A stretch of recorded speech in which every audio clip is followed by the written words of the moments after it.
Good afternoon, everyone. Deborah Wheatman with Careers Done Right. I hope you're doing great. Today my video is going to be a little bit longer, but I think it's very timely and also something that really a lot of people don't talk about, and that's coping with grief in the workplace. The workplace is, above all, a social construct. We rejoice with our coworkers when we celebrate their successes, and we also grieve with and for them when things happen. Grief is a continuum, not a finite process, and it cannot be managed. It is personal, unique, and disruptive. Every single person on the planet has been touched by it.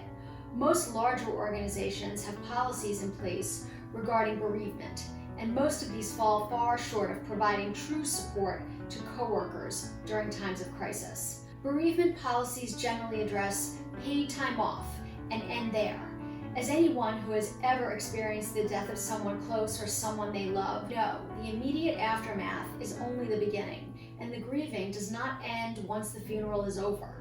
Managers and those people in positions of authority need to effect policy changes to realize that grief comes in many different forms. There's no mathematical formula that can adequately quantify bereavement. That's why most policies fall short. I had a client tell me that she had to take paid time off when her aunt died because the aunt did not fit what was defined as immediate family. No consideration was given to the fact that the aunt was the one who raised her following her parents' death. This is a prime example of how policies can fall short and why compassion and empathy should override situations such as these. American culture has a wholesale aversion to death, and this translates into the workplace. There is an unspoken mantra that states that once a colleague returns to the workplace, everything is back to normal. In fact, that is the furthest thing from the truth. A client with whom I've recently worked for many years was unexpectedly widowed in her early 30s. She told me that following her husband's death, all she did was show up.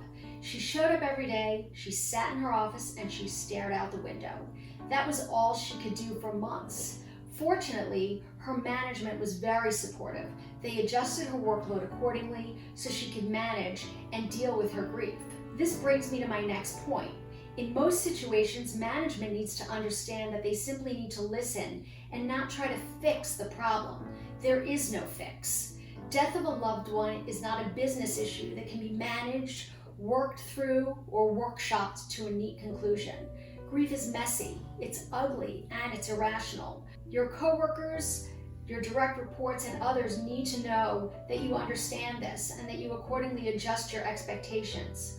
Another thing that managers need to consider is the optics of how they react to employees' times of crisis.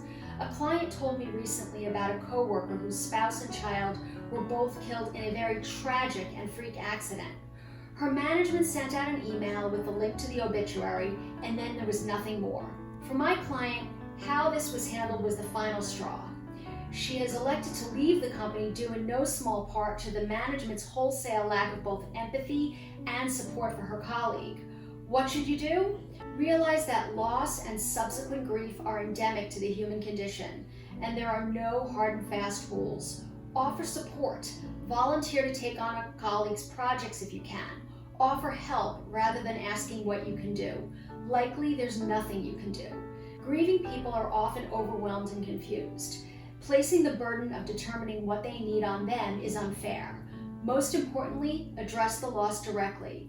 Nothing is more discomforting to a grieving person than having those around them act like everything is normal. I hope you found this information helpful. If you did, please like and share below.